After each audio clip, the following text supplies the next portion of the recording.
ఉపాధ్యాయుడు ప్రారంభిస్తున్నాను. ఈనాడు కదిరిపట్నంలో రాయలసీమ సంఘం ఏర్పాటు చేసేందుకు ప్రజాభిషేకరణ కోసం ఇక్కడ వచ్చాం. రాయలసీమ అంటే రాయిని పరిపాలించిన సీమ, రత్నాలు పండించేటువంటి సీమ రాయలసీమ. రాయలసీమ అనే దానికి ఒక గొప్ప పేరు ఉంది. అయితే దానికి తగినటువంటి శ్రమ, కష్టం కూడా ఉంది. ఈరోజు మనము రాయలసీమలో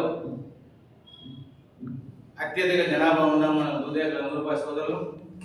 అదేవిధంగా కోస్తా చేసుకుంటే కోస్తా జిల్లాలో 20% ఉంటే ఇక్కడ మన రాయలసీమలో మనం 80% ఉన్నాం. అయితే 80% ఉన్నప్పటికీ కూడా ఈ యొక్క దూదేగుల సంక్షేమ సంఘం ఏర్పడింది ఎక్కడంటే కడప జిల్లా రాయచోటి మాసాయిపేట నుంచి స్టార్ట్ అయింది. అంటే రాయలసీమ నుంచి ఉద్యమం స్టార్ట్ అయ్యారు. గత బ్రిటిష్ కాలంలో మనము ఐక్యత చేసేందుకోసం అని చెప్పేసి మట్లి కమాల్ సాబ్, ఇంగ్లీష్ కమాల్ సాబ్, ఇద్దరు కమాల్ సాబ్లే. మట్లి కమాల్ సాబ్ అధ్యక్షుడైతే ఇంగ్లీష్ కమాల్ సాబ్ ప్రధాన కార్యదర్శి, టీచర్, మంచి ఇంగ్లీష్ స్పోక్స్మెన్, మాట్లాడగలిగేవాడు, అన్నదంగా రాయగలిగినటువంటి వాడు మన మట్లి కమాల్ సాబ్, ఇంగ్లీష్ కమాల్ సాబ్.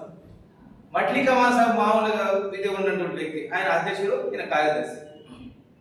అయితే అప్పుడు బ్రిటిష్ గవర్నమెంట్, మెడ్రాస్ గవర్నమెంట్ ఉన్నప్పుడు మన సంఘం ఐక్యత కోసం, మన సంఘీయుల అభివృద్ధి కోసం పాటుపడుతూ అనేక లెటర్లు రాసి ఆ యొక్క మెడ్రాస్ ప్రభుత్వానికి సమర్పించి అందులో ముస్లింలో వెనుకబడినటువంటి దూదేగుల సమాజం, నూర్బాజీ సమాజం, ఈ పింజారీ సమాజం, ఈ నదాబ్ సమాజం, ఈ యొక్క ముస్లిం మైనారిటీ ముస్లింలు అత్యంత వెనుకబడి ఉన్నారు, ఈ రిజర్వేషన్ కల్పించాలా, విద్య ఉద్యోగ విషయాలు అని చెప్పేసి వారు గవర్నమెంట్ రిప్రజెంటేట్ చేయడం. దాని ద్వారా మనకు ఆనాడే చదువుకునేటప్పుడు స్కాలర్షిప్స్ కానీ, హాస్టల్లో సీట్లు ఇవ్వడం కానీ వచ్చేదానికి కృషి చేసిన వ్యక్తి మన ఇంగ్లీష్ కమాల్ సాబ్, మట్లి కమాల్ సాబ్. ఇప్పుడు మనం వాళ్ళని జ్ఞాపకం చేసుకోవాలి. వాళ్ళ సంఘం కోసం మన రాయలసీమ మొత్తం తిరిగేటప్పుడు మట్లి కమాల్ సాబ్ కుమారుడు అబ్దుల్ ఖాదర్ తండ్రి అబ్దుల్ ఖాదర్ ఆయన వృత్తిరీత్యా సబ్ రిజిస్ట్రార్లో పనిచేసేవాడు. తన బిడ్డ కూతురు, అప్పట్లో ఈ ఫోన్లు, టెక్నాలజీ లేదు, కూతురు చనిపోతే ఆ విషయం తెలిసడానికి 2 రోజులు 3 రోజులు పట్టేవాడు. అప్పుడు ఆయన కూతురు చనిపోయినప్పుడు ఈ సంఘ ప్రచారంలో గుంటూరు జిల్లాలో ఉన్నవాడు. అట్లా బిడ్డలు చనిపోయినా కానీ పట్టించుకోకుండా మన సంఘం పైకి రావాలా, మన వాళ్ళు అభివృద్ధి చెందాలని కృషి చేసిన మహానుభావులు, కీర్తిశేషులు, వాళ్ళందరినీ ఈరోజు మనం వాళ్ళను స్ఫూర్తిగా తీసుకోవాల్సిన అవసరం ఎంతైనా ఉందని కూడా ఈ సందర్భంగా తెలియజేసుకున్నాను. ముఖ్యంగా మనం ఐక్యతగా ఉంటేనే ఏదైనా సాధిస్తాం. ఐక్యతంగా ఉంటే ఏం చేయాలి? ఐక్యంగా ఉండాలంటే ఒక వ్యక్తి పార్టీ పరంగా బలపడిన వ్యక్తి ఉంటాడు, ఒక వ్యక్తి ఉద్యోగపరంగా బలపడిన వ్యక్తి ఉంటాడు, ఒక వ్యక్తి శ్రామికంగా కష్టంలో పడిపడి ఉంటాడు, ఒక వ్యక్తి తను ఏమి లేకపోయినా 10 మందిని పోగు చేసి నడిపించే వ్యక్తి ఉంటాడు. అయితే ఇన్ని రకాల మన సమాజంలో ఉన్నప్పుడు మనకేదైనా సమస్య వచ్చినప్పుడు మన సమస్యను పరిష్కరించుకోవాలంటే మనమే పరిష్కరించుకోవాలంటే ఏం చేయాలా? మనం అందరం సంఘటితంగా ఉండాలా. ఒక పుల్ల అయితే ఎప్పుడైనా ఎవరైనా ఇచ్చేయగలరు.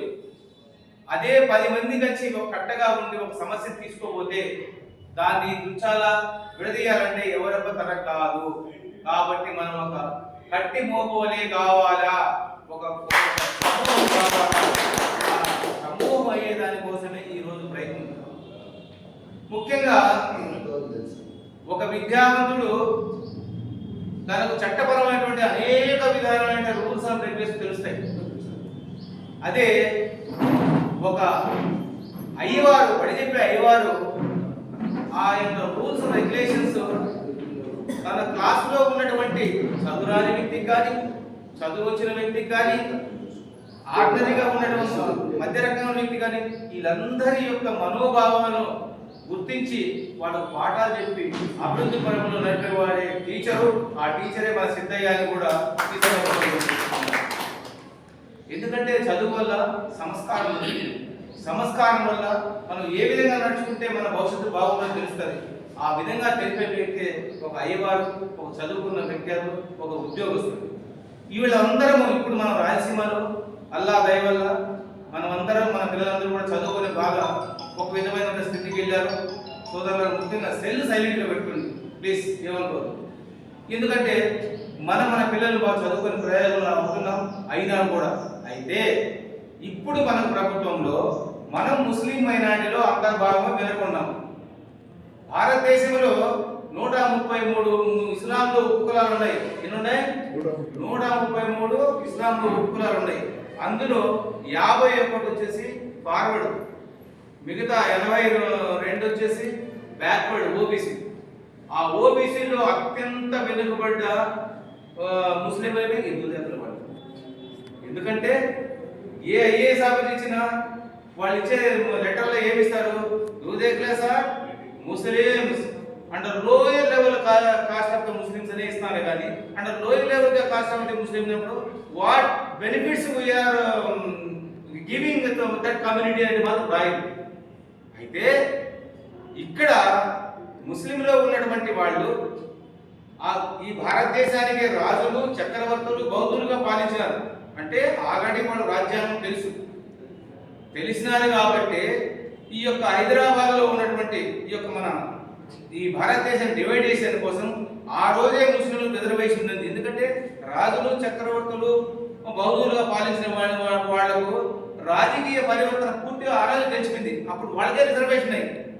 కానీ ఈ యొక్క భారతదేశాన్ని ముస్లింల నుంచి విడగొట్టాలనేటువంటి సంకల్పంతో ఈ యొక్క ముస్లింల హిందువుల యొక్క ప్రాధాన్యత పోతుందనే ఉద్దేశంతో ఈ 2 భాగాలుగా పాకిస్తాన్, ఇండియాను డివైడ్ చేసుకోవడం జరిగింది. అయితే ఎవరికి ఇష్టం ఉన్న వాళ్ళు పాకిస్తాన్ వెళ్ళిపోయారు, లేని వాళ్ళు ఇక్కడే ఉన్నారు. అంటే ముస్లింల్లో కూడా రాజకీయ పరివర్తన ఆల్రెడీ ఉండింది.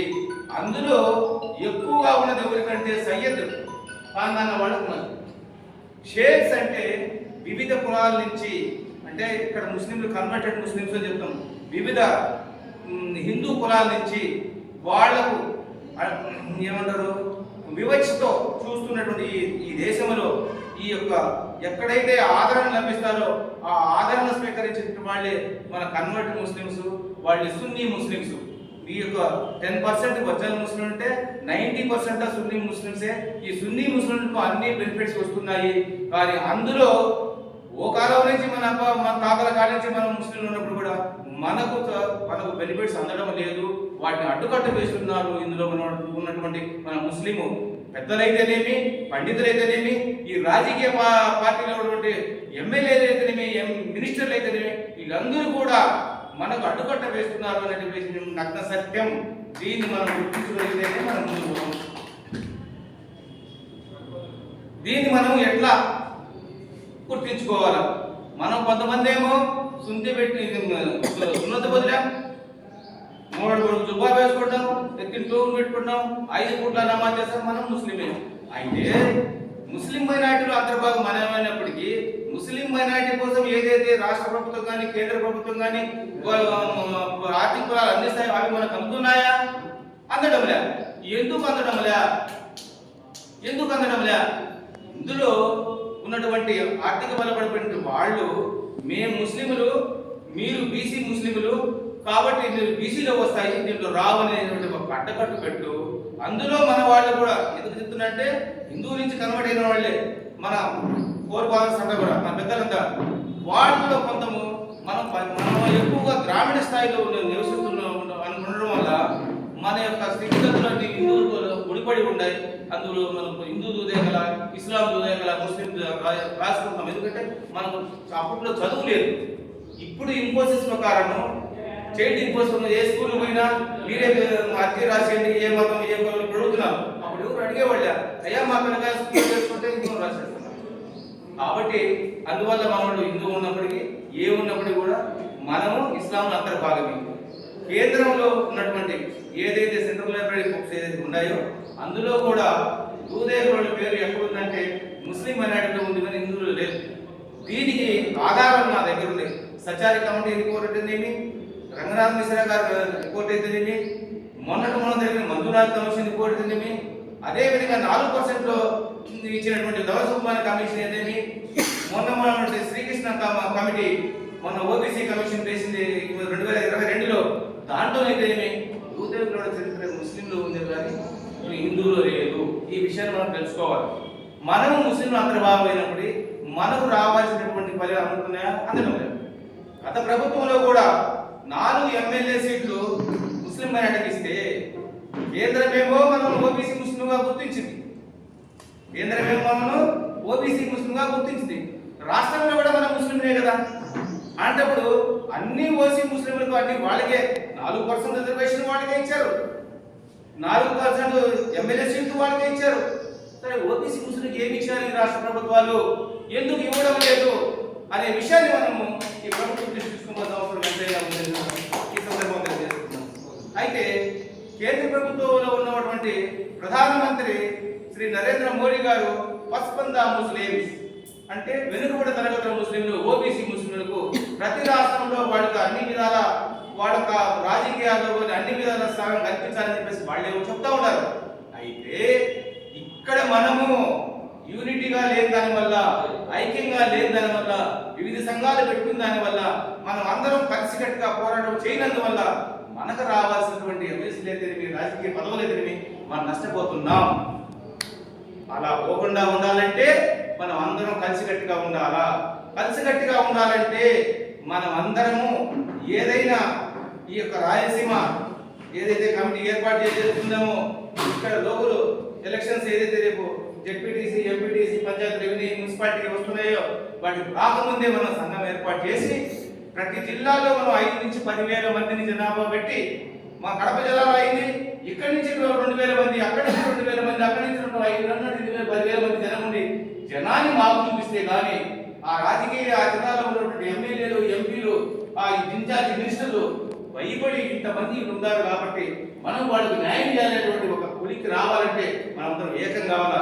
అదే విధంగా మనం ఇక్కడ అనంతపురం జిల్లాలో పెట్టిన విధంగా చేయాలా, మన మదనపల్లి జిల్లా పెట్టిన విధంగా చేయాలా, కర్నూలులో పెట్టిన విధంగా రావాలా. ఎక్కడ పెట్టినా మనం అందరం ఏ జిల్లా నుంచి 2,000 మంది ఎవడో రాజకీయ నాయకులు పిలిచే మనం 100 మంది పోతామే. మన కులం కోసం, మన జాతి కోసం ఆడ పిల్ల మగ ఎందుకు మనం ఏకం కాకూడదు? ఈ రోజు ముస్లిం సమాజానికి ఏదైనా చిన్న విషయం జరిగితే ఆడ పిల్ల మగ రోడ్డు మీద వచ్చి సమాజం కోసం పోరాడతారు. అదే విధంగా క్రైస్తవ సోదరులు జరిగిన అదే విధంగా పోరాడుతున్నారు. అదే హిందూ ముస్లింలలో ఏదైనా ఇబ్బంది వస్తే వాళ్ళు కూడా పోరాడుతున్నారు. మనం ఎందుకు పోరాడలేకపోతున్నాం? ఇప్పటికి కూడా కుల విషయాలు చూస్తూనే ఉండాం. హిందూ సోదరులు అయితే పింజారనా కూడా పింజార వేదవా ఇప్పుడు అంటూనే ఉన్నారు. అదే ముస్లిం సోదరులు నదాబ్ జారీ అంటున్నారు. అంటే మన కుల వివక్ష లేదా? ఎప్పుడు మనం బయటపడాలా? మనం ఇప్పుడు ప్రూవ్ చేసుకోవాలా? ఇవన్నీ చేసుకోవాలంటే మనం ఐక్యతగా ఉండాలా. ఐక్యతగా ఉన్న రోజే మనం ఇవన్నీ చేసుకోగలుగుతాం. ఈ రోజు మనం సంఘటితంగా ఉంటే రేపు వచ్చే ఎమ్మెల్యే సీట్ మందే. మాకు ఎమ్మెల్యే మీకు గెలవలేదు, మాకు శక్తి లేదు, మేము గెలవలేము. ఇప్పుడు మాకు ఎమ్మెల్సీ నామినేట్ పదవులు ఉన్నాయి, కోక్స్ మెంబర్స్ ఉన్నాయి. ఎక్కడైతే కోక్షన్ మెంబర్స్ ఉంటాయో ప్రతి సర్పంచ్లో కానీ, ఎంపీటీసీలో, జెడ్పీటీసీలో కానీ, మున్సిపాలిటీలో కానీ, కార్పొరేషన్లో ఉంటాయి. అటువంటి చోట 2 ఉంటాయి మైనారిటీస్. మాకు ఒకటి కొన్ని ఈ సంవత్సరం వాళ్ళు చేసిన మాకు ఇవ్వు, 2 సంవత్సరాలు 2 సంవత్సరాలు మాకు ఇవ్వండి అని మనం ఎందుకు డిమాండ్ చేయము? ఎప్పుడైతే అడగందే ఏది రాదు, పోరాడందే బానిసంఖ్యలు పోవు. కాబట్టి మనం పోరాటం చేయాల్సిందే, చేసి మనం సాధించుకోవాల్సిందే.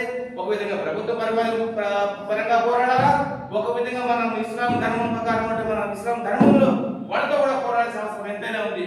ఈ రోజు వాళ్ళకు కులానికి 2 మతాలు అండగట్టారా మీరు?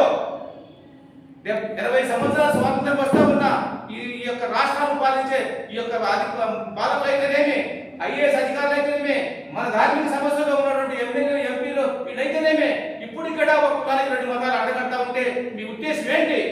మేము ఎప్పుడు పైకి రావాలా? ఏ విధంగా మనం ఎదగాలా అనే విషయాన్ని మనం అందరం కూడా గుర్తించుకోవాల్సిన అవసరం ఎంతైనా ఉంది. ఏ విధంగా అండగడతారు మీరు? ఇది ఏమన్నా చెప్తే ఇది మత ప్రచారమైనటువంటి విషయము, ఇది సున్నిత విషయము. ఏమయ్యా, బాబరీ మసీదు కన్నా ఈ యొక్క రామజన్మభూమి కన్నా ఇది సున్నిత విషయమా? కులానికి రెండు మతాలు ఎట్లా కట్టాలి మీరు? ఏ విధంగా చేస్తారు? నా దుర్యాక సోదరుడు కూడా నికా చేసుకోకుండా శుద్ధి చేసుకోకుండా ఉన్నాడా? సత్య కబ్రస్థానం పోతాడు కానీ శ్మశానం పోతాడా? అలాంటప్పుడు ఎందుకు మనం ముందుకు రాము? మనలో ఉండేటువంటి అనైక్యత, మనలో ఈర్ష్య భావం ఇక్కడ ఉన్నవాళ్ళు మనకే కాదు, మన బిడ్డలకు, మన పిల్లలకు, మన కూతుళ్ళు కూడా చెప్పాలి, మనకు చెప్పాలి. మనం ఇది చెప్పగలిగి ఈ రోజు అయితే మీటింగ్ జరుగుతుందంటే ఏదో హృదయ మీటింగ్ నా కొడుకు పోయినాడు, నా తమ్ముడు పోయినాడు, నా కొడుకు పోయినాడు కాదు, మనం అందరం కూడా పోవాలా మన హక్కుల కోసం. మేము నాయకులు కాదు, మేము సేవకులు. రాజకీయంగా ఉన్న ఈరోజు మేము పోరాటం లేదు.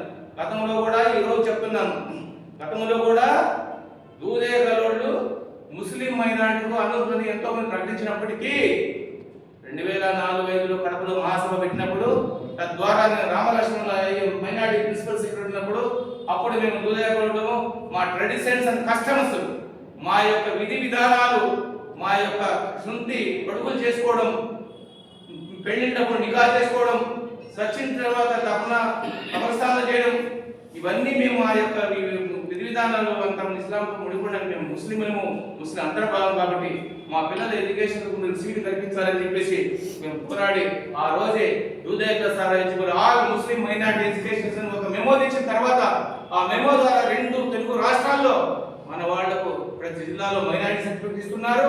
ప్రతి జిల్లాలో ముస్లిం మైనారిటీ కాలేజీ ఏదైతే ఉండేవో వాటి అన్నింటిలో మన సీట్లు ఇస్తున్నారు. అది సాధించగలిగినామంటే మన శక్తితో యుద్ధతో సాధించాం. ఊరికే రాలా ఇవన్నీ. అదేవిధంగా మనం ప్రీ మెట్రిక్ పోస్ట్ మెట్రిక్ 2 ఉండేవి. సెంట్రల్ గవర్నమెంట్ మనకు మెట్రిక్ ఏది వచ్చేది లేదు. అప్పుడు దానా కిషోర్ మన అనంతపురం జిల్లా కలెక్టర్ గారు ఉన్నప్పుడు ఆయన మైనారిటీ ప్రిన్సిపల్ సెక్రటరీ చేసినప్పుడు ఆయన దూదేగులతో వాళ్ళు అన్ని ముస్లిం మైనారిటీ బెనిఫిట్స్ అర్హులని వాళ్ళు ఒక లెటర్ ఇచ్చిన తర్వాత మనకు అవన్నీ కూడా వర్తించినాయి. ఇవన్నీ ఊరికే రాలా. అదేవిధంగా కొన్ని కాలేజీలు ఇబ్బంది అయినప్పుడు రకరకాల మైనారిటీ ప్రిన్సిపల్ సెక్రటరీ ఉన్నప్పుడు ఇప్పుడు ఉన్నటువంటి senior most Telugu Desam party advisor Sharif గారు కూడా ఏవైతే ముస్లిం మైనారిటీలో అన్ని పదాలు వర్తిస్తాయో వాటన్నిటి ఈ దుజాలకు వర్తిస్తాయని కూడా లెటర్స్ ఇవ్వడం జరిగింది. అంతవరకే ఉంది కానీ ఈడు ముస్లింలు అంతర్భాగము, వీళ్ళు టీసీలో హిందువులు రాయకూడదు, వీడు ఏ చెప్తే రాయని ఒక జీవో ఇవ్వకూడదా? ఈ యొక్క గౌరవనీయ చంద్రబాబు నాయుడు గారికి మైనారిటీ ముఖ్య సలహాదారుగా ఉన్నాడే మన షరీఫ్ గారు ఎందుకు చెప్పలేకపోతున్నారు? అదేవిధంగా మనం చదువు కడితే ముస్లిం అంతర్భాగమే ఎందుకు చేయలేకపోతున్నారు అంటే ఇప్పుడు ఉన్నటువంటి 4% నుంచి మనం పక్కన పెట్టి హైకోర్టు కొట్టి పారేస్తే సుప్రీంకోర్టులో పోయి స్టే తీసుకొని ఇప్పటికీ వాళ్ళు రిజర్వేషన్ దాదాపు 20 సంవత్సరాలు అనిపిస్తున్నారే. మా జాతికి ఎప్పుడు అనిపించాలా? మేము ఆల్రెడీ మేము ఎదుర్కొనే వాళ్ళమే. అన్క్లీన్డ్ ఆక్యుపేషన్స్, అపర వృత్తులు చేసేవాళ్ళు, ప్రతి ఒక్కరు ఇర్రెస్పెక్టివ్ క్యాస్ట్, కులం మతం సంబంధం లేకుండా ఎవడైనా ఉచ్చపోసిన ఒంటి కూర్చున్న వాడి పరుపులను ఏకి వాటి క్లీన్ చేసి ఆ దుమ్ముదులు ఇవన్నీ దుమ్ముదులను పీడ్చుకొని చెయ్య రోగంతో పట్టు 40-35 సంవత్సరాలు 50 సంవత్సరాల లోపల చచ్చిపోతారు మా వాళ్ళు. అటువంటి వాళ్ళ రిజర్వేషన్ ఇవ్వాల్సింది. ఈ దేశానికి రాజులు, చక్రవర్తులు, బౌద్ధులు పంచిన ముస్లింలు 4% వాళ్ళకి ఇచ్చి మాకు మొండి చేయి చూపిస్తారా? మీరు ఎన్ని రోజులు చూపిస్తారు? ఇవన్నీ అధిగమించాలంటే మనం అందరం కూడా పోరాటం చేయాలి. పోరాటం చేయండి రాదు, ఇంటిలో కూర్చుంటే రాదు. నేను పెద్ద నాకేదో సంబంధం లేదు. నేను ఆర్థికంగా బాగున్నా, నా కొడుకు సాఫ్ట్వేర్ 1 కోటి రూపాయలు సంపాదించినాడు, నా కొడుకు డాక్టరు, నా కొడుకు ఇంజనీరు, మాకు 100 ఎకరాల భూమి ఉన్నాయంటే ఏం చేయలేని? రేపు నీకు భూమి ఉంటుందో లేదో తెలీదు, రేపు నీ కొడుకు చేసే ఉద్యోగం ఉంటుందో లేదు, రేపు నీ మనవడు క్లియర్ కట్టుగా ఏదైనా ఉద్యోగాన్ని కానీ, ఒక ఇంటర్వ్యూ కానీ, ఒక స్కూల్లో కానీ జాయిన్ కావాలంటే ప్రభుత్వ ఉత్తర్వులు వేయరా? నీకు ఆధారాలు అయ్యా, నీకు నీ పిల్లలు తెలుసుకోవాలంటే అడుగుతారు. ఆ ఆధారాలు కావాలంటే మనం ఐక్యంగా సాధించుకోవాలా, ఐక్యంగా మనం ఉండాలా. కాబట్టి ఈ యొక్క ఎప్పుడున్నటువంటి రాష్ట్ర నాయకులు ఎవరు కూడా ఇవన్నీ అడగరు. వాళ్ళకు కావాల్సిన రాజకీయ పదవుల కోసం వాళ్ళు పోరాడతారు, రాజకీయ పదవుల కోసం ఉంటారు. ఈ రోజు మన జనాభాను చూసి, మన శక్తిని చూసుకుని ఈరోజు గతంలో మేము సంపాదించినటువంటి ఫెడరేషన్ కార్పొరేషన్ అయింది. ఈరోజు కార్పొరేషన్ చైర్మన్ మీరైనారు, మీ పక్క ఉండే వాళ్ళే చైర్మన్ డైరెక్టర్లు అయినారు. ఇక రాయలసీమలకు ఎన్ని ఇచ్చినారు? ఇక్కడ విమర్శ చేస్తున్నారు. ఈ కులం కోసం చెప్పేవాడు ఎవరు లేరు. ప్రతి ఒక్కరు మనవాడు ఏ పార్టీలో ఉండిన ఆ నాయకుడి యొక్క చేతిని భుజాలు వేసుకొని ఫోటోలు పెట్టుకొని స్టిల్ చేసి మనము వాట్సాప్ ఫేస్బుక్ స్టేటస్ పెట్టుకొని నా బడా ఇంత చూపిస్తారు. ఎవడైనా మీరు ఏ రోజైనా మీరు నా కులం కోసం ఏం చేస్తారని అడిగిన వాడు నాయకుడు ఉన్నాడా? ఎవడన్నా ఉన్నాడా? లేచి అడిగిన పాపం లేదు. కాబట్టి మీరు అడగండి, మనం పోరాటం చేయండి. రావు కాబట్టి మనం ఈ యొక్క రాయలసీమ సంఘాన్ని ఏర్పాటు చేసేదానికి అందరి మద్దతు తెలపాలని చెప్పేసి తెలియజేసుకుంటూ ఇంకా నేను మాట్లాడి ఒక గంట మాట్లాడను, కానీ ఎక్కువ మాట్లాడడం బోర్ కొడుతుంది. నాలో తప్పులు ఏమన్నా ఉంటే మీరు క్షమించి నా యొక్క మాటలు ఏదైతే నేను చెప్పానో అల్లా అనుగ్రహం వల్ల ఆ వాయిస్లో మంచిది మంచి మంచి ప్రవర్తన ఉంటే మంచి మాటలు తీసుకోండి, చెడ్డ క్షమించండి. కాబట్టి మీరందరూ కూడా ఏకంగా ఉండి మీరు ముందుంటే మీ వెనక మేము ఉంటాం. మేము నిశ్చయం మన జాతి కోసమే కృషి చేస్తాం. రేపు సత్యాన్ని కూడా రేపు నా మనవాళ్ళు వాళ్ళ మనవాళ్ళు ఇబ్బంది పడకూడదు. వాళ్ళ కోసం మనం చేయాలంటే ప్రభుత్వ పరమైన క్లియర్ కట్టువంటి జీవోలు ఉత్తర్వులు తీసుకురావాలా. వాటి కోసం మనం అందరం కృషి చేయాలని చెప్పేసి కూడా మీ అందరికీ పేరు పేరున నా హృదయపూర్వక సలామం తెలియజేసుకుంటూ ఈ అవకాశం అందరికీ కూడా మనస్ఫూర్తిగా సలామం చేసుకుంటూ సెలవు తీసుకుంటాం. అల్హమ్దులిల్లాహి రబ్బిల్ ఆలమీన్.